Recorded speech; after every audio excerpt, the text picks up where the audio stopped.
everyone. It is Monica Perez, and we are back to read and discuss Meditations by Marcus Aurelius.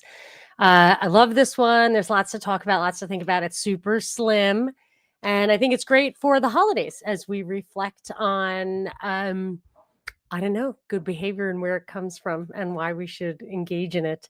But I want to tell you, if you're here watching, listening live, we have another live show today. Today's Tuesday. It is, I try to do live shows every Tuesday afternoon. This one, but today is a double header, which is The Fix is In, or The Fix is Still In by Brian Toohey. I've talked to him before, but so much has happened in the world of sports fixing that I wanted an update from him. And I assume it's okay. I didn't ask him, but I did post like ask Brian anything. So if you want to come and check it out, ask him anything. And I might need some help because I really don't know anything about sports. But I've been watching college football with my husband, trying to be a good sport about it. But I say things like 100th yard line and stuff like I'm not like he just it's very amusing, but it might not make for the most intelligent questions. I've been doing my homework though, so it's gonna be a good interview. But if you want to show up, that would be great too. Oh, hello. Thank you. I'm trying. I'm trying to extend the summer and keep that tan going a little bit. Hello, Stella. Okay, so let's do it. I got so many people loved the love Meditations. It's just such a great classic, and I think it'll be really fun to talk about as we go on. I wonder how many. It's kind of a dense one, so we don't get a ton of um uh pages in per reading. We'll get a couple of, like, the chapters are called books. We'll get a couple of books in. We're on book 2. Let's hit it. All right. Begin the morning by saying to yourself, I shall meet with the busybody, the ungrateful, arrogant, deceitful, envious, unsocial. All these things happen to them by reason of their ignorance of what is good and evil. But I, who have seen the nature of the good that is beautiful and of the bad that is ugly, and the nature of him who does wrong, that it is akin to me, not only of the same blood or seed, but that it participates in the same intelligence and the same portion of the divinity. I can neither be injured by any of them, for no one can fix on me what is ugly, nor can I be angry with my kinsman, nor hate him. For we are made for cooperation, like feet, like hands, like eyelids, like the rows of the upper and lower teeth. To act against one another, then, is contrary to nature, and it is acting against one another to be vexed and to turn away. Wow, there's a lot in there. Uh, so I look at this.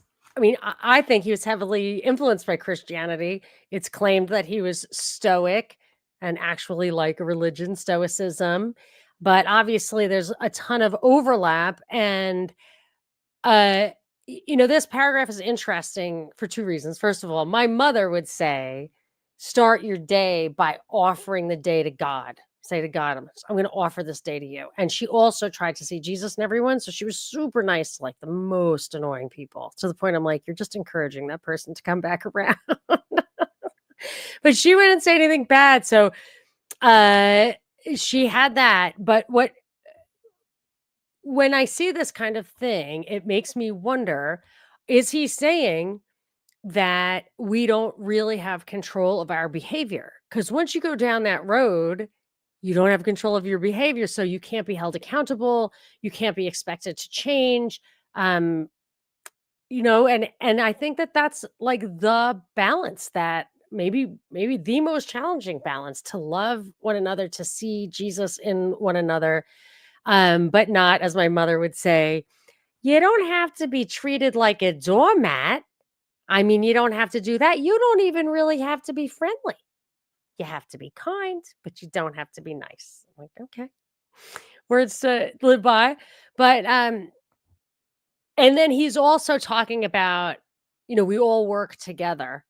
You might not like what this person is doing, but it's part of the program, and I guess that's kind of like the parable of the talents, like, not everybody was the best of the best of the best, but everybody played a role. We have our vocations. That's why I hate the controlled state. That's why I hate highly regulated industries. That's why I don't like bank charters. Like, I'd be great at lending people money. Like, I'd be great at lending people 10 times more money than I had. I'm not allowed to.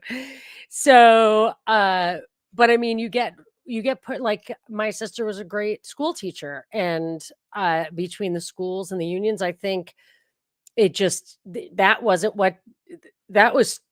There were too big a barrier to overcome, and I think that's like a function of institutions hijacking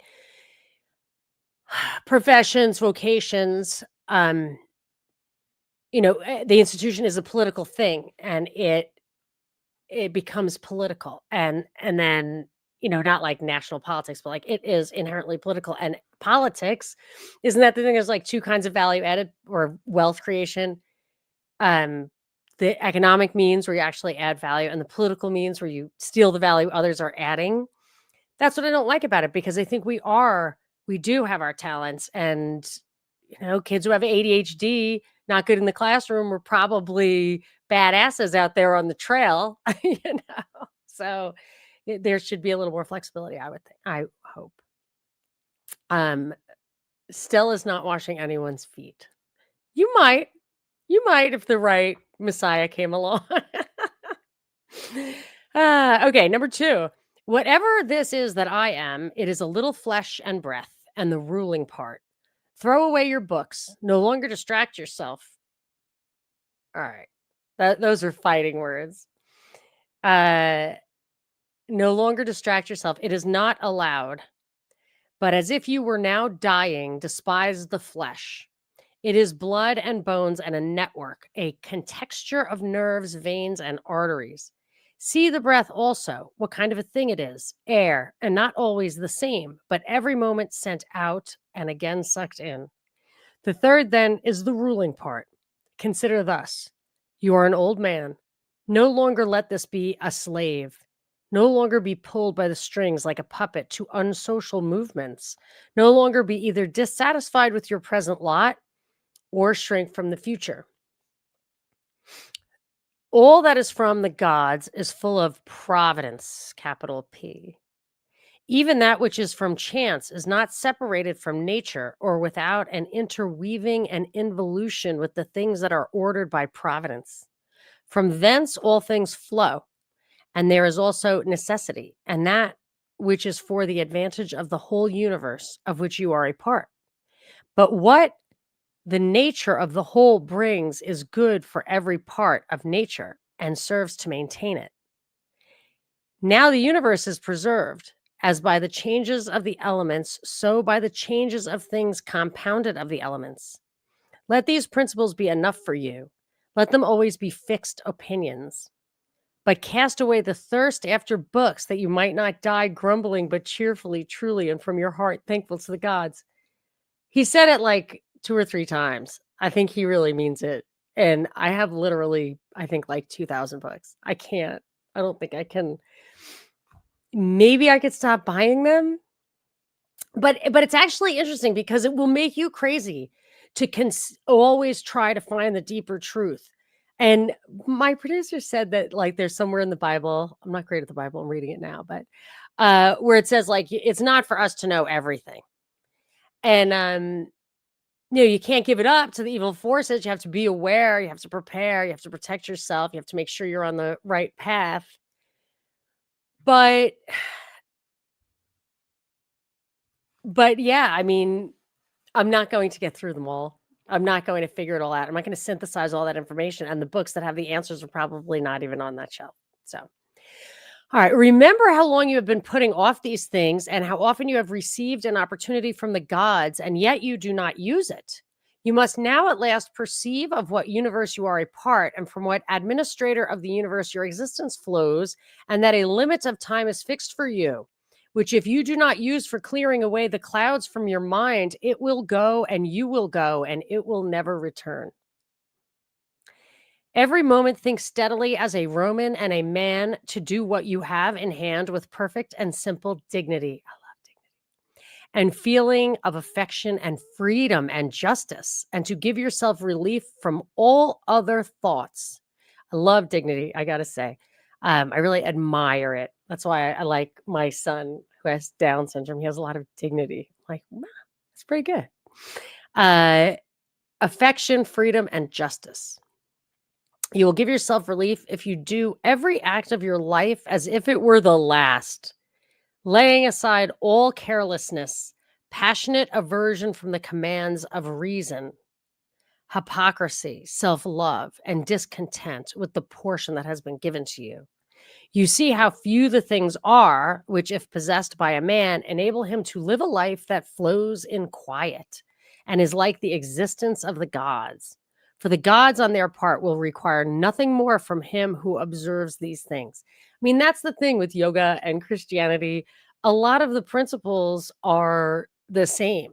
So I always say, like, whether this stuff comes up from human nature or mother nature or has handed down from God, the answers are the same.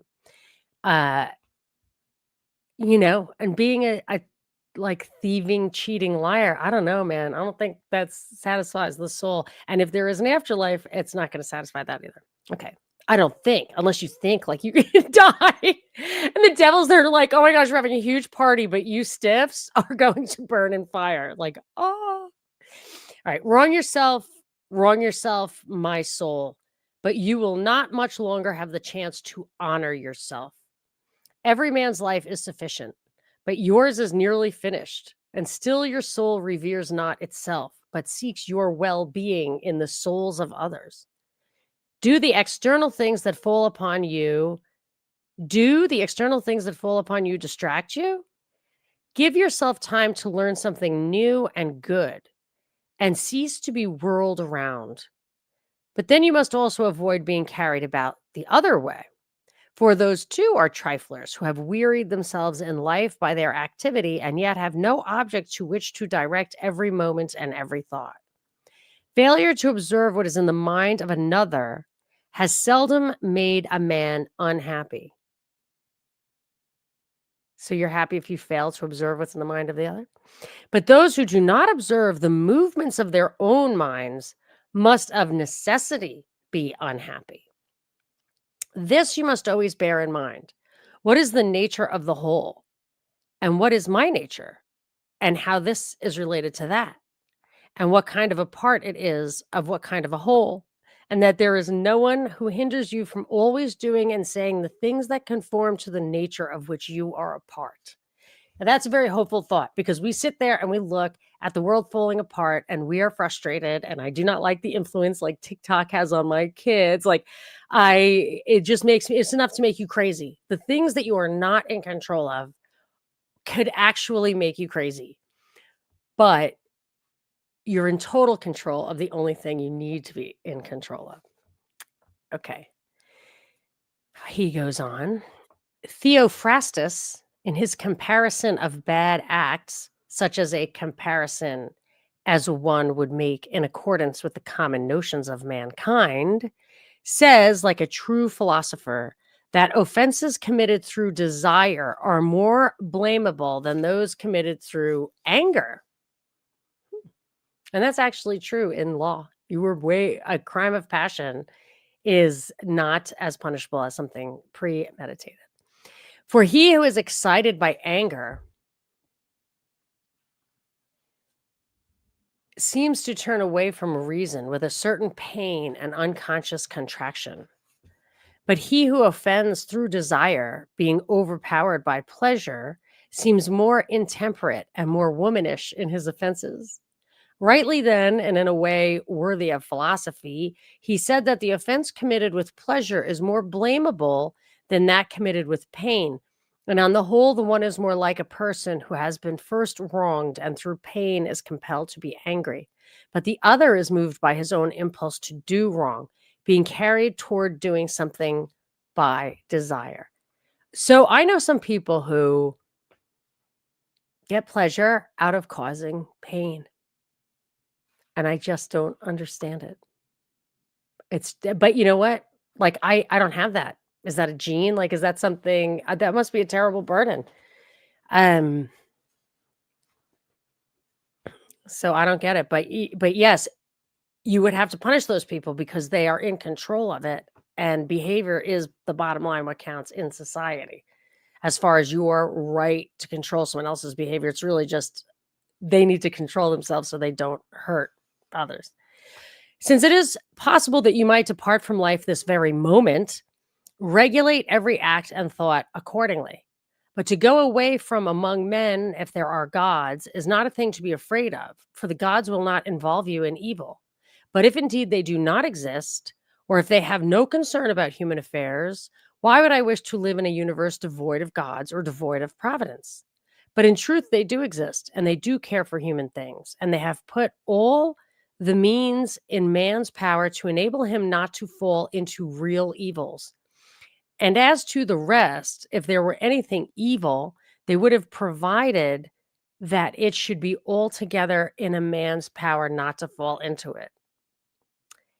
Now, that which does not make a man worse, how can it make a man's life worse? But neither through ignorance nor having the knowledge, but not the power to guard against or correct these things, is it possible that the nature of the universe has overlooked them. Nor is it possible that it has made so great a mistake, either through want of power or skill, that good and evil should happen indiscriminately to the good and the bad. But death and life, honor and dishonor, pain and pleasure, all these things equally happen to good men and bad, being things which make us neither better nor worse. Therefore, they are neither good nor evil. How quickly all things disappear in the universe, the bodies themselves, but in time, the memory of them. What is the nature of all sensible things, and particularly those that attract with the bait of pleasure or terrify by pain, or are noised abroad by vapory fame? How worthless and contemptible and sordid and perishable and dead they are. All this, it is the part of the intellectual faculty to observe. To observe, too, those whose opinions and voices give reputation. What death is, and the fact that if a man looks at it in itself and by the abstractive power of reflection resolves into their parts all the things that present themselves to the imagination in it, he will then consider it to be nothing else than an operation of nature. And if anyone is afraid of an operation of nature, he is a child. This, however, is not only an operation of nature, but it is also a thing that conduces to the purposes of nature. To observe, too, how man comes near to the deity, and by what part of him, and when this part of man is so disposed. Nothing is more wretched than a man who traverses everything in a round, and pries into the things beneath the earth, as the poet says, and seeks by conjecture what is in the minds of his neighbors, without perceiving that it is sufficient to attend to the daemon within him, and to revere it sincerely. And reverence of the daemon consists in keeping it pure from passion and thoughtlessness. Keep it pure from passion and thoughtlessness, and dissatisfaction with what comes from gods and men. For the things from the gods merit veneration for their excellence, and the things from men should be dear to us by reason of kinship. And sometimes, even in a manner, they move our pity by reason of men's ignorance of good and bad, a defect akin to an inability to distinguish things that are white and black. Sounds like he's letting people off the hook a little bit for being bad. I mean, what say you? Are people like inherently good? I want to see if anyone in the chat wants to comment. And are people inherently good and inherently bad? Should they not be held responsible for their behaviors? How do you square that? Nature, nurture. Even if you were going to live 3,000 years and even 10,000 times that, still remember that no man loses any other life than this which he now lives, nor lives any other than this which he now loses. The longest and shortest are thus brought to the same, for the present is the same to all, though that which perishes is not the same, and so what is lost appears to be a mere moment. For man cannot lose either the past or the future. For what a man has not, how can anyone take this from him? This reminds me of Krishnamurti. Do you remember Krishnamurti? He was considered to be the Messiah of the Theosophists, and he rejected it, but he was still like a guru. But I read his book, one of them, I think the most famous one, and he was basically, I've told you about this guy before in reading this probably last week, that just everyone does everything kind of selfishly. But he also said that the only thing that counts is this moment. Don't look ahead and don't look back. Even in your dealings with a person in this moment, don't look back at prior dealings with this person. And then you will never feel anything but love for anyone because you won't hold grudges or whatever. But you can't function like that. You cannot. I don't think so. I think you have to learn from the way people treat you. These two things, then, you must bear in mind. The one, that all things from eternity are of like forms and come around in a circle, and that it makes no difference whether a man shall see the same things during 100 years or 200 or an infinite time. And the second, that he who lives longest and he who will die soonest lose just the same. For the present is the only thing of which a man can be deprived. If it is true that this is the only thing which he has, and that a man cannot lose something he does not already possess. There is obvious truth to the statement by the cynic Monimus that, quote, all is opinion. And obvious, too, is the usefulness of this statement if a man profits from it insofar as it is true. It feels like a tautology. All right. The soul of man does violence to itself, first of all, when it becomes an abscess and, as it were, a tumor on the universe. For to be vexed at anything that happens is a separation of ourselves from nature, in some part of which the natures of all other things are contained. In the next place, the soul does violence to itself when it turns away from any man, or even moves towards him with the intention of injuring, as happens when people are angry. In the third place, the soul does violence to itself when it is overpowered by pleasure or by pain. Fourth, when it play acts and does or says anything insincerely and untruly. Fifth, when it allows any act of its own and any movement to be without an aim and does anything thoughtlessly and without considering what it is. Even the smallest thing should be done with reference to an end. And the end of rational animals is to follow the reason and the law of the most ancient city and polity. You can't focus on every little thing. Maybe they were a lot less busy back then, but and I think that sometimes, like, I'm doing probably 1,000 things a day. We probably all do 1,000 things a day. And one of those things is probably stupid. Say something stupid, do something stupid, minorly stupid, whatever. Every once in a while, that stupid thing is huge. And you're like, why didn't I think more about that? And it's like, well, then I'd have to think about like 1,000 things. And then I would not be able to do 1,000 things. So maybe that just means our standards are lower. But I think of that, like, it would be nice to be way more thoughtful. But you try to live this stuff, like, I remember trying to, like, live the Yoga Sutras, you can't function. I mean, you really can't function just, like, really focusing on every dish that you wash and not think about anything else when you're washing that dish because other stuff's happening. Your dinner's burning in the oven. Okay, in human life, time is but an instant, and the substance of it a flux, and the perception dull, and the composition of the whole body subject to putrefaction, and the soul a whirl, and fortune hard to divine, and fame a thing devoid of certainty. And to say all in a word, everything that belongs to the body is a stream, and what belongs to the soul is a dream and vapor, and life is a warfare and a stranger's sojourn, and after fame is oblivion. When then can guide a man? One thing and only one, philosophy. But this consists in keeping the daemon within a man free from violence and unharmed, superior to pains and pleasures, doing nothing without a purpose. Well, I guess they were Stoics. Nor yet falsely and with hypocrisy, not feeling the need of another man's doing or not doing anything, and besides accepting all that happens and all that is allotted as coming from the same source, wherever it is from which he himself came. And finally, waiting for death with a cheerful mind, as being nothing else than a dissolution of the elements of which every living being is compounded. Waiting for death with a cheerful mind. That's tricky. But if there is no harm to the elements themselves, in each continually changing into another, why should a man have any apprehension about the change and dissolution of all the elements? For it is according to nature, and nothing is evil that is according to nature. This incarnantum. Oh, I guess he was incarnantum when he wrote that. Maybe he was thinking about death. I mean, he died relatively young, and I think this was more towards his death that he did die.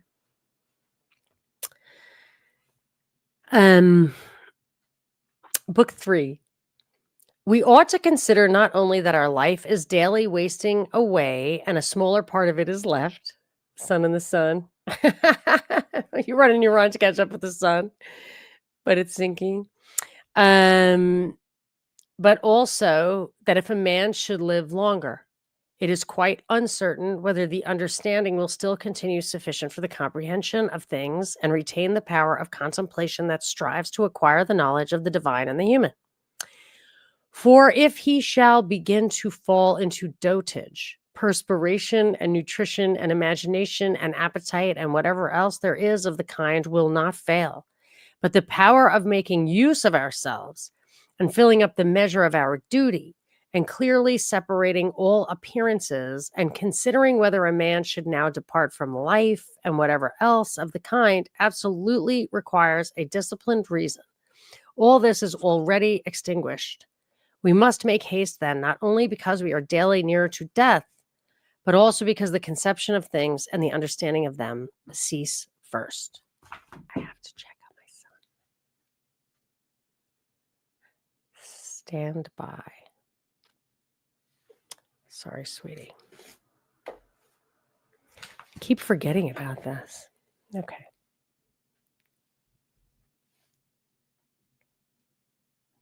Okay, that's great. We ought to observe also that even the things which follow after the things that are produced according to nature contain something pleasing and attractive. For instance, when bread is baked, some parts are split at the surface, and these parts which thus open and have a certain fashion contrary to the purpose of the baker's art are beautiful in a manner, and in a peculiar way excite a desire for eating. And again, figs, when they are quite ripe, gape open. And in the ripe olives, the very circumstance of their being near to rottenness adds a peculiar beauty to the fruit. And the ears of corn bending down, and the lion's eyebrows, and the foam that flows from the mouth of wild boars, and many other things, though they are far from being beautiful, if a man should examine them separately, still, because they follow from the things that are formed by nature, help to adorn them, and they please the mind. So that if a man should have a feeling and deeper insight with respect to the things that are produced in the universe, there is hardly one of those byproducts that will not fail to give pleasure. And so he will see even the real gaping jaws of wild beasts with no less pleasure than those that painters and sculptors show by imitation. And in an old woman and an old man, he will be able to see a certain maturity and comeliness, and the attractive loveliness of young persons he will be able to look on with chaste eyes. And many such things will seem pleasing, but only to him who has become truly familiar with nature and her works. That's nice. See the beauty in these things and what they mean in the context of the whole universe, I guess. Hippocrates, after curing many diseases, himself fell sick and died. The Chaldai, Chaldaie,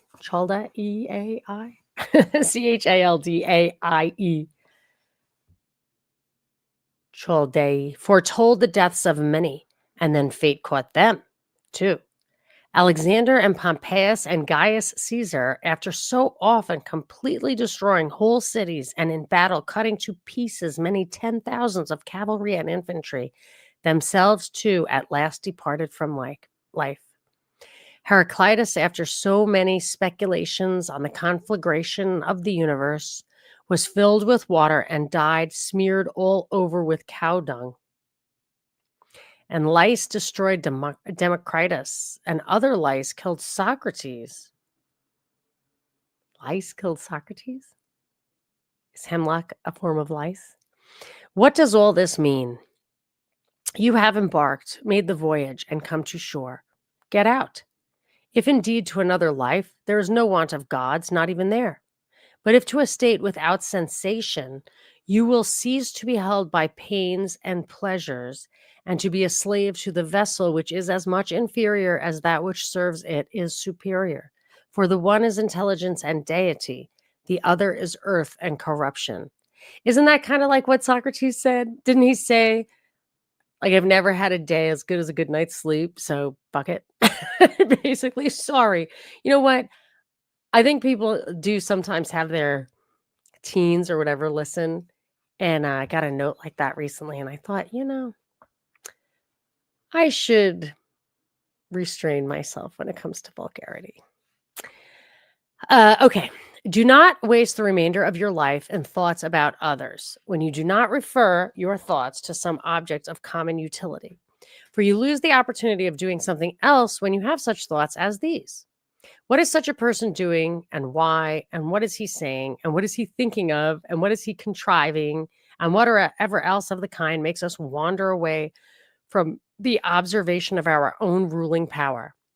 We ought then to check in the series of our thoughts everything that is without a purpose and useless, but most of all the over curious feeling and the malignant.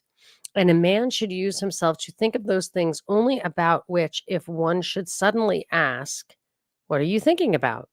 with perfect openness, you might immediately answer this or that, so that from your words it should be plain that everything in you is simple and benevolent, as befits a social animal, one that is unconcerned with pleasure, sensual enjoyments, rivalry, envy, suspicion, or any other thoughts that you would blush to admit. Now I'm starting to think this guy is like putting post-it notes on his bathroom mirror, like, stop thinking about other people, like, only think about stuff that would be okay to say out loud. Like, instead of being like the wisest man on earth, I'm thinking like this guy was truly tortured by all of the flaws of his mind, because who can do this? Um, I mean, it's called meditations. It isn't called advice. So he's, probably keeping himself disciplined. All right, when such a man comes to the fore, uh-oh. Yes, Stella, if teens are mature enough to listen to this, they're old enough to handle occasional vulgarity. Let's not encourage the marshmallow syndrome. I did have dinner with um, really nice friends of my husband's, and they brought their son, who's a senior in college. And I did not restrain myself in the slightest bit. I was like, if you're going to bring your kid, I'm assuming that he's can handle the company. And we had a blast, and he totally could. And I noticed this has happened before where people bring their kids. I think it's probably more boys than girls, like a 20-year-old guy. And he and I will be on the same wavelength totally. Because because they know what's going on. I don't know why they're being let in on the secret or whatever, but they definitely know what's going on. So it wouldn't even make sense to not be yourself. So, okay, Stella, I never curse or swear, but vulgarity is probably fine.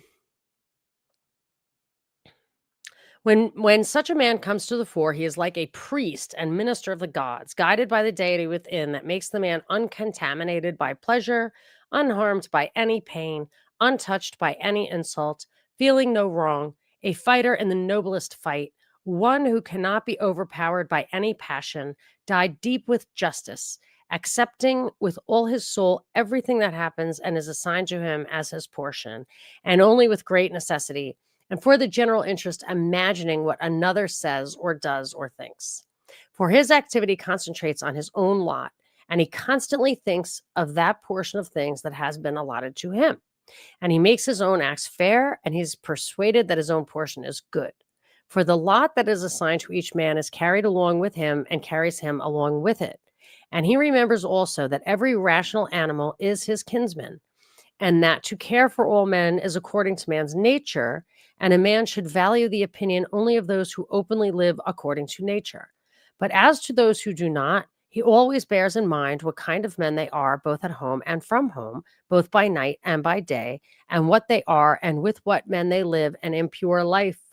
Accordingly, he does not value at all the praise that comes from such men, since they are not even satisfied with themselves. So this is an insight into the revelation of the method thing for me. He's saying, don't care what other people think if you don't respect them. And I know I've told you this before, but it's relevant, so I'm going to say it again.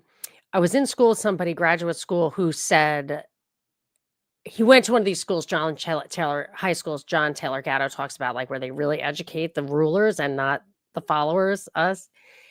And he said that they taught him that you really aren't going to have pride in your work or feel like you've accomplished anything if you don't get the respect of your real peers, of the people you respect. So, like, Trump wouldn't care less that the whole world thinks he's a villain or even a hero, because we're just the plebs. It's like putting a show on for your pets, like, not just Trump, but Hillary, anybody. And so when they say things and then do it, like, which people call revelation of the method, I think they're bragging. I think they're just trying to get credit from their people. Like, I'm doing COVID right now, and I'm going to get everybody to do it, and you owe me $1, like in trading places. But okay, so here's a break from the Stoics versus Christianity. I totally get they're capital sins. You're not supposed to do these things. You can feel anger. You can feel anger, but you can't really act on it. Like, that's the idea. But Jesus, he's God, so obviously, whatever. We don't get the same rights, but he flipped tables. He was flipping tables in the temple with the moneylenders, so money changers, whatever. So there is, I think, I mean, I don't know if we're allowed to take that as an example for ourselves, but there is a problem a little bit with Stoicism if there is a lot of injustice. And I feel like we're getting to the point where we have foundational documents in this country. We have a Constitution, a Bill of Rights. That is what we're entitled to. And they're really being violated. And I think some anger would be good. I don't think it's being violated by a king. I think it's being violated by a system that swapping out the guy on the top is not going to solve. So there is a lot of anger being expressed but it's just going to be used to sweep Newsom or whoever else in on a wave. Yeah. Anyway, labor willingly and diligently, undistracted and aware of the common interest. Do not let studied ornament set off your thoughts, and be not either a man of many words or busy about too many things. And further, let the deity within you be the guardian of a living being, manly and of ripe age, and engaged in matters political, and a Roman and a ruler, who has taken his post like a man, waiting for the signal that summons him from life, and ready to go, having need neither of oath nor of any man's testimony. Be cheerful also, and do not seek external help or the tranquility that others give. A man then must stand erect, not be kept erect by others. Yeah, Stella says get one Fabian out and vote in another one. True that. So I think this is the kind of thing, and this is one reason why I wanted to read it, that you're going to want to, listen to or read or whatever once a year or something, because you can't do it all. And the older you get, I think the better it is. Your passions abate. And I also think it's why I don't think you can really study philosophy in high school and get out of it what you would if you studied it upon retirement, because by then the questions. You're like, I recognize that. I remember when I didn't know what to do in that situation. But when you read it like cold as a kid, it's like, I don't even understand the question, much less your suggestion. So this is the kind of thing where I think it would make more sense as time goes on Okay. If you find in human life anything better than justice, truth, temperance, fortitude, anything better than your mind's self satisfaction and the things that it enables you to do according to right reason and in the condition that is assigned to you without your own choice. And in the condition that is, if I say you see anything better than this, turn to it with all your soul and enjoy that which you have found to be the best. But if nothing appears to be better than the deity that is planted in you, that has power over your appetites and carefully examines all the impressions, and as Socrates said, has detached itself from persuasions of sense, has submitted itself to the gods, and cares for mankind. If you find everything else smaller and of less value than this, give place to nothing else. For if you diverge,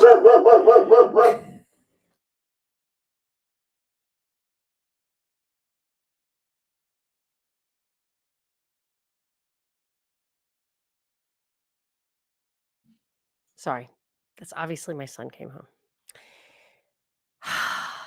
Welcome to my world of torture. He's such a nice dog, but then he just freaks out. Okay. If you find everything else smaller and of less value than this, give place to nothing else. For if you diverge from this deity and succumb to the appetites, you will no longer be able to concentrate on that good thing that is most deeply your own.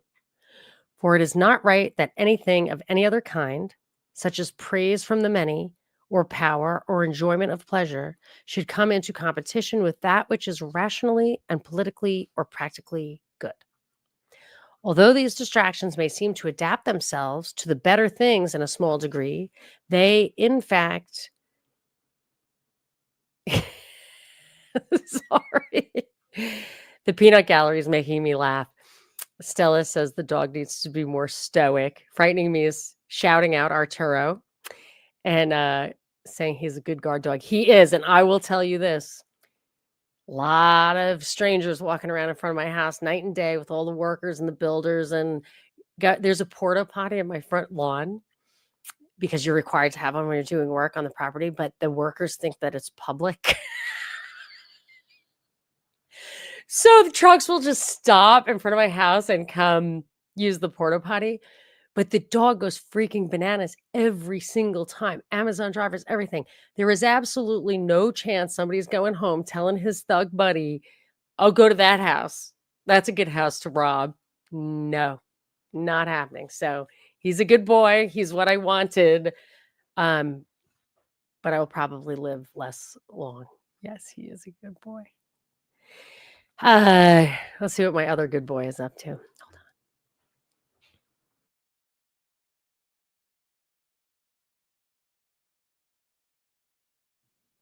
Fine. Okay.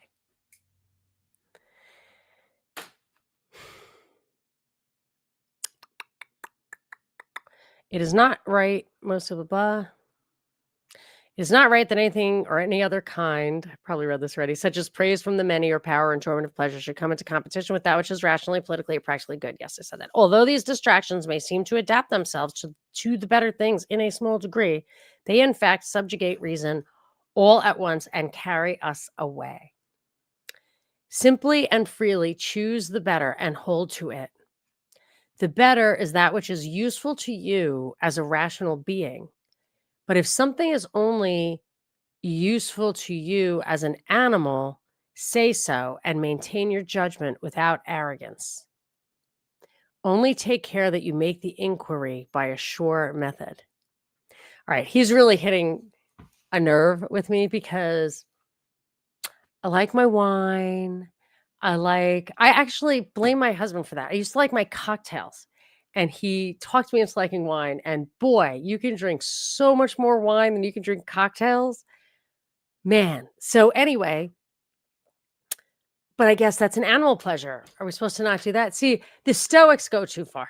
I like Christianity better, Catholicism in particular. Like no Catholic ever said you couldn't have wine.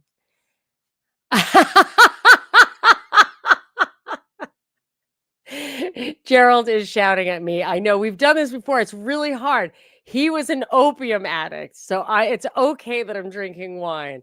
That's why I'm starting to think this guy's just like getting up every day, like, okay, just like stop freaking out about everything. It'll be fine. Control your passions. Okay, so I do opium, but at least I know I'm not supposed to. See, that's the difference between Jesus and this guy is that Jesus, like, he's like, yeah, I'm perfect.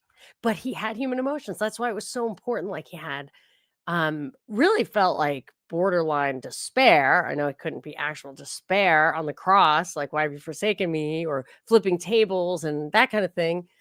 Otherwise, he wouldn't really have the standing of being human. Um, but this guy, yeah, this guy is making high demands and lacks a little bit of balance. Let's see if he comes around. Never value anything as profitable that compels you to break your promise, to lose your self respect, to hate any man, to suspect, to curse, to act the hypocrite, to desire anything that needs walls and curtains. For he who has preferred to desire anything that needs walls and curtains. All right, he's going too far. For he who has preferred to everything else his own intelligence and daemon and the worship of its excellence, acts no tragic part, does not groan, will not need either solitude or much company. And what is chief of all, he will live without either pursuing or flying from death. But whether for a longer or a shorter time he shall have the soul enclosed in the body, he cares not at all. For even if he must depart immediately, he will go as readily as if he were going to do anything else that can be done with decency and order, taking care of this only all through life, taking care of this only all through life, that his taking care of this only all through life, that his thoughts abide with the concerns of an intelligent animal and a member of a civil community. Boy, he really focuses on that. That's a little Platonic as opposed to Aristotelian. That's true. Jesus would have been put on lithium in modern times. That's true. They would not have liked him, but they didn't like him then. They killed him. So, okay. In the mind of, oh yeah, frightening me says he probably had a tent on campaign. Yeah, probably. Did I tell you guys I watched Barbarians? It's like a German made thing. It's on Netflix right now. It's just 2 seasons and I guess it got like canceled or whatever. So, don't get your hopes up because it ends on a cliffhanger. But it was very interesting from a kind of historical point of view. Though my son was like, don't forget it was written from the German point of view. So they loved like Arminius or whatever. And apparently, according to my son, Arminius was a chud, not a Chad. So anyway, but you definitely saw the tents. In the mind of one who is chastened and purified, you will find no corrupt matter, impurity, or any sore skinned over, nor is his life incomplete when fate overtakes him. As one may say of an actor who leaves the stage before ending and finishing the play. Besides, there is in him nothing servile or affected, too closely bound to other things, or yet detached from other things. Nothing worthy of blame, nothing that seeks a hiding place. Hold on.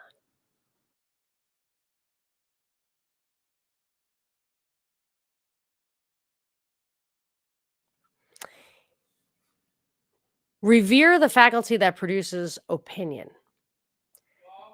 Yes.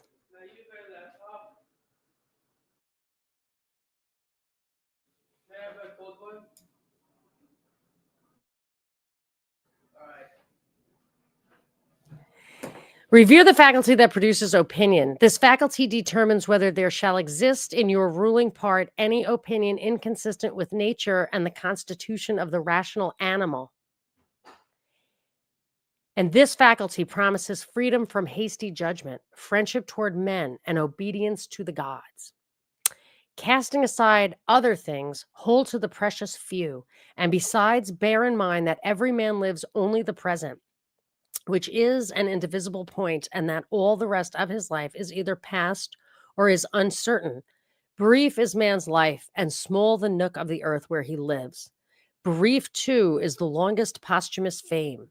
Brief is the longest posthumous fame, buoyed only by a succession of poor human beings who will very soon die and who know little of themselves, much less of someone who died long ago. To the aids that have been mentioned, let this one still be added. Make for yourself a definition or description of the thing that is presented to you, so as to see distinctly what kind of a thing it is in its substance, in its nudity, in its entirety, and tell yourself its proper name and the names of the things of which it has been compounded and into which it will be resolved. For nothing so promotes elevation of mind as the ability to examine methodically and truly every object that is presented to you in life, and always to look at things so as to see at the same time what kind of universe this is, and what kind of use everything performs in it, and what value everything has with reference to the whole, and what with reference to man, who is a citizen of the highest city, of which all other cities are like families. What each thing is, its composition and duration, and what virtue I need to bring to it, such as gentleness, manliness, truth, fidelity, simplicity, contentment, and the rest. You know, his thing about being a member of a civil community, I'm always looking for threads from people who have wisdom to justify us continuing to engage in this crazy, like deadly serious, real stage play. You know, a stage play where they actually really kill people, where they're really blowing up boats in the Caribbean and will really probably invade Venezuela or whatever. You know, what's the point of even focusing on it? But I think we have to bring to it what is needed. Like, and he said, bring truth, manliness. On every occasion, a man should be able to say, oh, Gerald makes a good point. Back then, you needed people for security, food, trade. Now we are told that we need people more. That society is so complex that we can't even have our individual rights. But you're right; it's actually less so. I mean, just think of how. I mean, 3D printing, generators that you can fill up with gasoline. On every occasion, a man